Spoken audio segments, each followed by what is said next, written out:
Coming up on First this morning, the Save-A-Lot in the Airport Garden section of Perry County donated more than $120,000 to the Foundation for Appalachian Kentucky.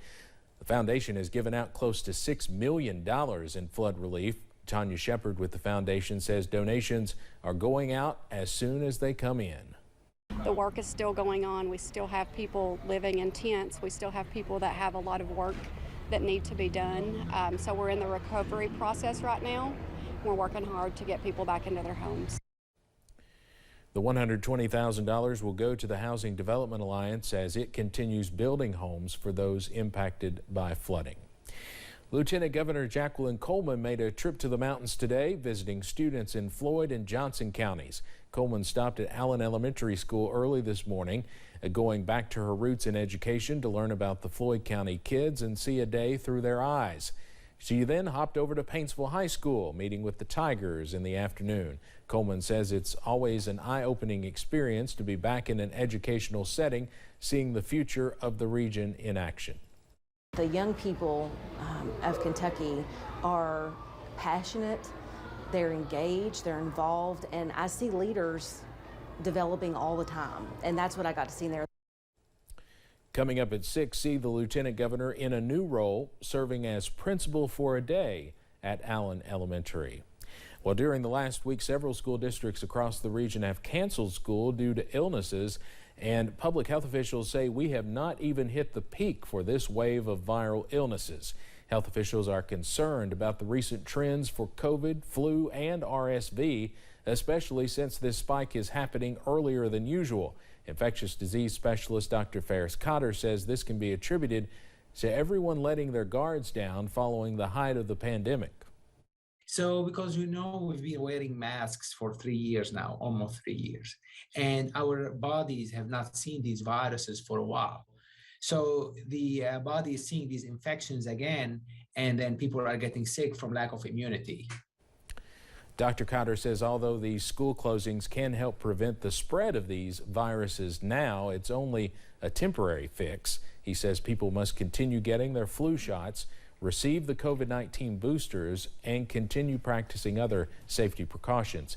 We'll have more about this tonight at 6. It's a beautiful day on this first weekday of standard time since at least the month of March, and things are looking pretty nice as we head out there right now. Of course, compared to where we were, it would be 5 o'clock instead of 4 o'clock. Either way, that sun's setting quickly out there. Sunset now just after 5:30 instead of just after 6:30. Plenty of sunshine here this evening, and it has really warmed us up. 73 in Pikeville is a cool spot here. 77 apiece. Hazard in London, but noticing a few clouds working in as well out toward London. It is still very mild. 79 Manchester, 77 in London, and in Somerset. A few more clouds out to the west, though, waiting what's left of that frontal boundary. Try to push on through, give us some cooler weather before our next feature as we head into the forecast. We're all quiet there, and there was our game of the week on Friday night. Let's actually talk about our forecast for today. Mid-40s out there for tonight, mostly clear skies and winds on the calm side as we run through tonight. Of course, we will have another game of the week as we head toward later on this week, and I'll have the latest on what that means weather-wise. That's coming up in a few minutes. Steve? All right, Evan, thank you. It is the final push before millions of Americans go to the polls to determine the balance of power in Washington. CNN's Isabel Rosales is on Capitol Hill with a breakdown of what's at stake tomorrow. Make no mistake, democracy is on the ballot for all of us. In this last sprint toward the midterm elections, candidates across the country are making their closing pitch, and voters casting ballots in record numbers. What's happening in this country is not okay, and we are all suffering. Democrats battling to maintain control of the Senate, their majority razor thin. 35 of 100 Senate seats on the ballot. In the House, all 435 seats on the ballot. Speaker Nancy Pelosi facing an uphill battle to hold her majority. I see Democrats spending money in seats that Biden won by 20 points. New York. And why is it competitive? Cost of living, crime, the inflation. Statewide, 36 governor seats up for grabs. But all eyes on crucial battleground states. Get people to vote. Arizona, home to contested Senate and gubernatorial races. 12 of the 13 Republican nominees for federal and state office have questioned the results of the 2020 election, according to the Washington Post. Also critical, Nevada, Georgia, and Pennsylvania. Are you happy with where America's headed? One of the nation's most closely watched Senate races. Fundamental rights are on the ballot. And where 3 presidents stumped this weekend. President Biden's declining popularity, plus rising inflation and gas prices, are making it hard for Democrats to see a clear path ahead. On Capitol Hill, I'm Isabel Rosales.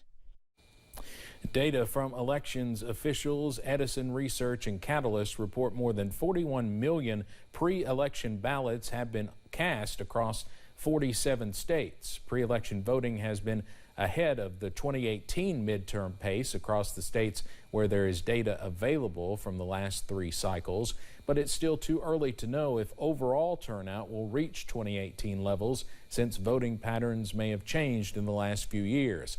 Texas has the most pre-election votes with more than 5.4 million ballots already cast. In Florida, it's more than 4.7 million that have already voted, with California at more than 4.1 million. The Department of Justice is being proactive when it comes to protecting voters' rights. The DOJ announced it is sending election monitors to almost half the states for midterm elections. The department says it will have people at 64 election sites in 24 states monitoring compliance with federal voting rights laws. The monitors will include personnel from the DOJ's Civil Rights Division and from its U.S. Attorney's offices. It is a practice to protect voters tracing back to the 1965 Voting Rights Act. Election experts think this year's midterms will set voter turnout records. So what's driving the surge? Concerns over inflation and crime top the list for Republicans. For Democrats, restoring abortion rights may have lost its motivational punch. CBS's Christian Benavidez talked to voters and breaks it down. When Tony Bergida, the chair of the Kansas Young Republicans, cast an early vote, he had one issue top of mind. Over the last 2 years, our grocery bill has risen from $400 a month to about $1,200 right now. Crime is another pressing issue for many Republicans. Peter Eith travels the country selling security systems. I do see a lot of crime increase since COVID, I feel like. People are just living in fear. People are scared. Republican leaders predict concerns over crime and inflation will lead to a massive red wave on Election Day. And while the economy is also a concern for Democrats, Atlanta resident Cynthia Jones says the reversal of Roe v. Wade is her main reason for voting. Before then, you had to go to back alleys. But Democrats fear fewer voters are focused on abortion rights, so their messaging is pivoting to Republican threats of dismantling Social Security and Medicare. For Portland student Brian Montes, he feels after the January 6th attack, democracy's on the ballot. We can't really fix climate change. We can't help the healthcare system. We can't bring relief to students across this country until we have faith in our democracy. Election experts say that when all the votes are counted, the most important issue will be buy-in from voters. For democracy to work, there has to be trust that election systems can produce accurate and honest outcomes. CBS News Elections and Surveys Director Anthony Salvanto says voters should expect election certification delays because vote counting takes time. Going slow doesn't mean it's wrong or doesn't mean there's any problems. It's just patience. There could be many races that could take days to finalize. Christian Benavidez, CBS News, Tampa, Florida. Many Americans are reporting significant election-related stress.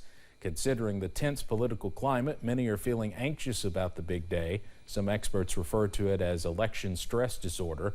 Mayo Clinic psychiatrist Dr. Robert Bright says it's not an actual medical diagnosis, but experiencing higher levels of stress and anxiety during election cycles can be real for some.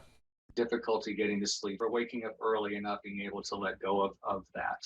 For some people, they experience it physically. They may have GI upset or headaches or just feel shaky, not be able to relax, not be able to concentrate.